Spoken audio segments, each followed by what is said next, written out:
व्यास मंच पर विराजमान पूजनीय गुरुजनों एवं प्रिय श्रोतागण, सादर प्रणाम।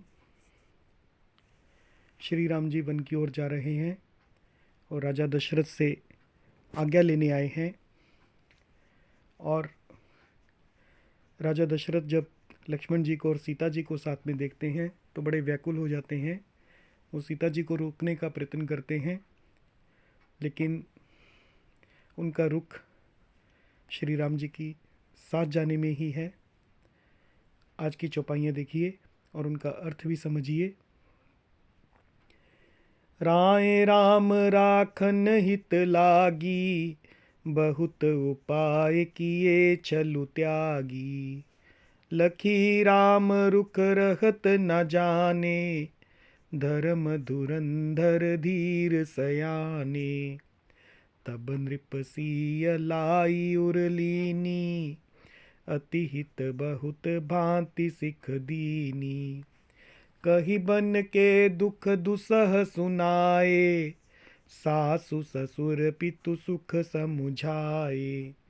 सिय मनु राम चरण अनुरागा, घरुन सुगम बनु विषमु न लागा। और सबहि सिय समुझाई, कही कही विपिन विपति अधिकाई। सचिव नारी गुर नारी सयानी, सहित स्नेह कहहि मृदुबानी। तुम कहूँ तो न दीन बनवासु, करहु जो कहहि ससुर गुर सासु। सिख सीतली हित मधुर मृदु, सुनि सीतहि न सोहानी। शरद चंद चंदिनी लगत, जनु चकई अकुलानी। अब इन चौपाइयों का अर्थ समझिए कि राय मतलब राजा। राम राखन हित लागी, राम को अयोध्या में ही रखने के लिए, मतलब वन जाने से रोकने के लिए बहुत उपाय किए छलु त्यागी।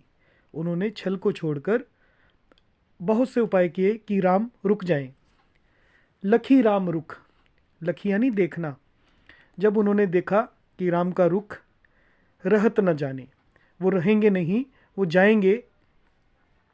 धर्म धुरंधर धीर से आने, क्योंकि श्री रामचंद्र जी धर्म धुरंधर हैं और धीर हैं और सयाने हैं। तब नृप सिय लाई उरलीनी, तब नृप यानी राजा, तब राजा ने सीता जी को हृदय से लगा लिया। अति हित बहुत भांति, और उनके हित के लिए बहुत भांति सिख दीनी, बहुत प्रकार से शिक्षा दी। कही बन के दुख, और वन के दुख बताए। दुसह सुनाए, और जो कि दुसह हैं, सहने योग्य नहीं है, ऐसे दुख सुनाए उन्होंने कि वन में क्या क्या होता है। सासु ससुर पितु सुख समझाए, और सास ससुर और पिता के पास रहने के सुख समझाए कि या तो सास ससुर के पास रुक जाओ या पिता के पास रुक जाओ, उनके सुखों को समझाया। सिय मनु राम चरण अनुरागा, लेकिन सीता जी का मन श्री राम जी के चरण में अनुरक्त था, इसलिए घरन सुगमु, उन्हें घर सुगम नहीं लगा। बनु विषम न लागा, और वन कठिन नहीं लगा, भयानक नहीं लगा। और सब ही सिय समझाई, और सब लोगों ने भी सीता जी को समझाया। कही कही विपिन, और कह कहकर, विपिन यानी वन के विपत्ति अधिकाई, वन की विपत्तियों को अधिक से अधिक बढ़ा बढ़ा कर कहा।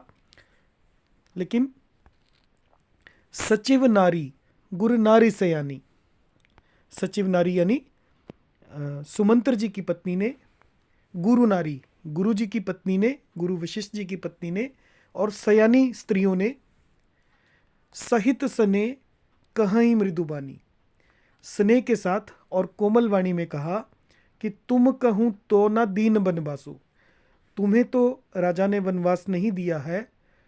करहु जो कहीं, तुम्हें वही करना चाहिए जो कहीं ससुर गुरु सासु, जो तुम्हें ससुर गुरु और सास कह रही हैं वही तुम करो।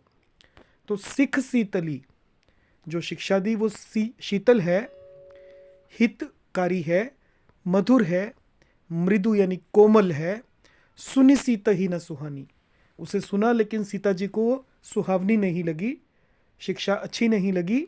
शरद चंद चंदनी लगत, जैसे शरद चंद, शरद ऋतु के चंद्रमा की चांदनी लगते ही, जनु चकई अकुलानी, जैसे चकई व्याकुल हो उठी हो, ऐसे सीता जी व्याकुल हो गई। जय सिया राम।